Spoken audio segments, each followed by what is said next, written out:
Mga Bilang, chapter 15, verse 1 up to 41. At sinalita ng Panginoon kay Moises na sinasabi, "Salitain mo sa mga anak ng Israel, at sabihin mo sa kanila, pagpasok ninyo sa lupain ng inyong mga tahanan na aking ibibigay sa inyo, at maghahandog kayo sa Panginoon ng pinaraan sa apoy na handog na susunugin. Unang hain upang tumupad ng panata, unang kusang handog o sa inyong mga takdang kapistahan upang gawing masarap na amoy sa Panginoon na mula sa bakahan o mula sa kawan. Kung gayon ay maghandog sa Panginoon niya o maghahandog ng alay ng isang handog na harina na ikasampung bahagi ng isang ipa na mainam na harina na hinaluan ng ikaapat na bahagi ng isang hin ng langis, at ng alak na inuming handog na ikaapat na bahagi ng isang hin, ang iyong ihahanda na kalakip ng handog na susunugin o ng hain sa bawat kordero. O kung isang tupang lalaki ay iyong ihahanda na pinakahandog na harina, ang dalawang ikasampung bahagi ng isang ipa na mainam na harina na hinaluan ng ikatlong bahagi ng isang hin ng langis. At bilang pinakainuming handog ay iyong ihandog ang ikatlong bahagi na isang hinang alak na pinakamasarap na amoy sa Panginoon. At pagka maghahanda ka ng isang turo na handog na susunugin o upang ihain sa katuparan ng isang panata o upang mahandog sa Panginoon tungkol sa kapayapaan, ay kanyang ihahandog nga nakalakip ng turo ang isang handog na harina na tatlong ikasampung bahagi na isang ifa na mainam na harina na hinaluan ng kalahating hinang langis, at iyong ihahandog na pinakainuming handog ay kalahating hin ng alak na pinakahandog na pinaraan sa apoy na pinakamasarap na amoy sa Panginoon. Gayon gagawin sa bawat turo o sa bawat tupang lalaki o sa bawat korderong lalaki o sa mga anak ng kambing. Ayon sa bilang ng inyong ihahanda, ay gayon din yung gagawin sa bawat isa ayon sa kanilang bilang. Lahat ng tubo sa lupain ay gagawa ng mga bagay na ito sa ganitong paraan sa paghahandog ng handog na pinaraan sa apoy na pinakamasarap na amoy sa Panginoon. At kung ang isang taga-ibang bayan ay makipamayang kasama ninyo o sinumang nasa gitna ninyo sa buong panahon ng inyong mga lahi, at maghahandog ng handog na pinaraan sa apoy na pinakamasarap na amoy sa Panginoon, ay kanyang gagawin ang gaya ng inyong ginagawa. Sa kapisanan ay magkakaroon ng isang palatuntunan sa inyo at sa taga-ibang bayan na pakikimpamayan sa inyo. Isang palatuntunan magpakailanman sa buong panahon ng inyong mga lahi, kung paano kayo ay magiging gayon din ang taga-ibang bayan sa harap ng Panginoon. Isang kautusan at isang ayos ay magkakaroon na sa inyo at sa taga-ibang bayan sa pakikipamayan sa inyo.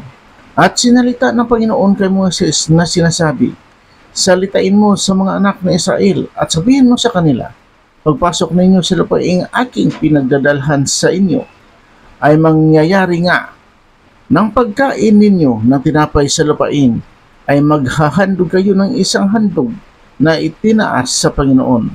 Sa pinakauna sa inyong masang harina ay maghahandog kayo ng isang monteng tinapay na pinakahandog na itinaas.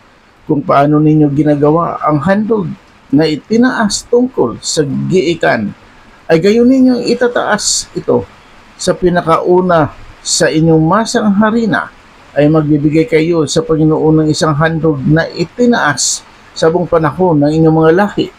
At pagka kayo'y nagkamali at hindi ninyo tinupad ang lahat ng utos na ito na sinalita ng Panginoon kay Moises, sa makatuwid, bagay lahat ng inutos ng Panginoon sa inyo sa pamamagitan ng Moises mula sa araw na lagdaan kayo ng utos ng Panginoon at sa haharapin sa buong panahon ng inyong mga lahi, ay mangyayari nga na kung magkasala na walang malay na hindi nalalaman ng kapisanan, na ang buong kapisanan ay maghahandog ng isang guyang turo na pinakahandog na susunugin, na pinakamasarap na amoy sa Panginoon, nakalakip ng handog na harina niyaon at inuming handog niyaon ayon sa ayos at isang lalaking kambing na pinakahandog dahil sa kasalanan.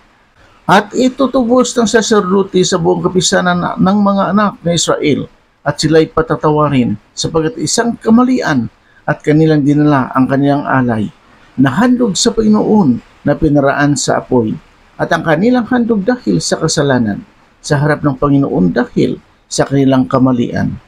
At ang buong kapisanan ng mga anak ng Israel ay patatawarin at ang taga-ibang bayan nakikipamayan sa kanila sapagkat tungkol sa buong bayang nakagawa na walang malay. At kung ang isang tao ay nagkasala na walang malay, ay maghahandog nga siya ng isang kambing na babae ng unang taon na pinakahandog dahil sa kasalanan. At itutubos ng saserdote sa taong nagkamali kung tunay na siya ay nagkasala na walang malay sa harap ng Panginoon upang itubos sa kanya at siya ay patatawarin. Kayo'y magkakaroon ng isang kautusan sa kanya na nagkasala na walang malay sa kanya na ipinanganak sa gitna ng mga anak ni Israel at sa taga-ibang bayan na nakikipamayan sa kanila. Ngunit ang tao na makagawa ng anuman ng buong kapusukan, maging tubo sa lupain o taga-ibang lupa, ay lumapastangan sa Panginoon at ang taong yaon ay hihiwalay sa gitna ng kanyang bayan sapagkat kanyang hinamak ang salita ng Panginoon at kanyang sinira ang kanyang utos. Ang taong yaon ay lubos na ihiwalay, ang kanyang kasamaan ay tataglayin niya.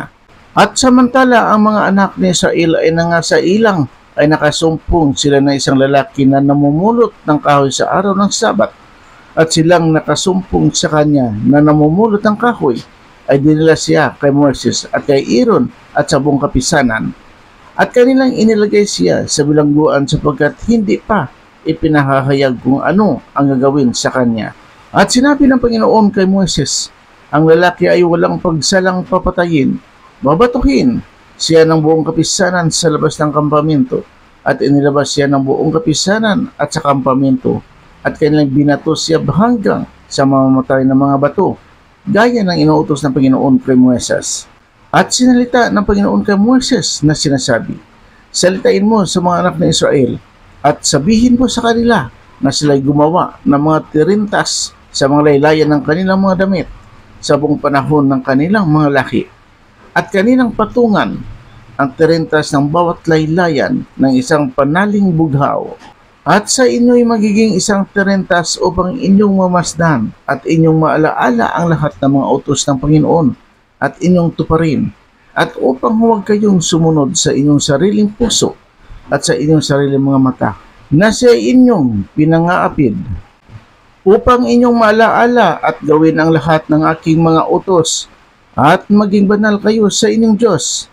Ako ang Panginoon ninyong Diyos na naglabas sa inyo sa lupain ng Ehipto upang maging inyong Diyos. Ako ang Panginoon ninyong Diyos. Amen.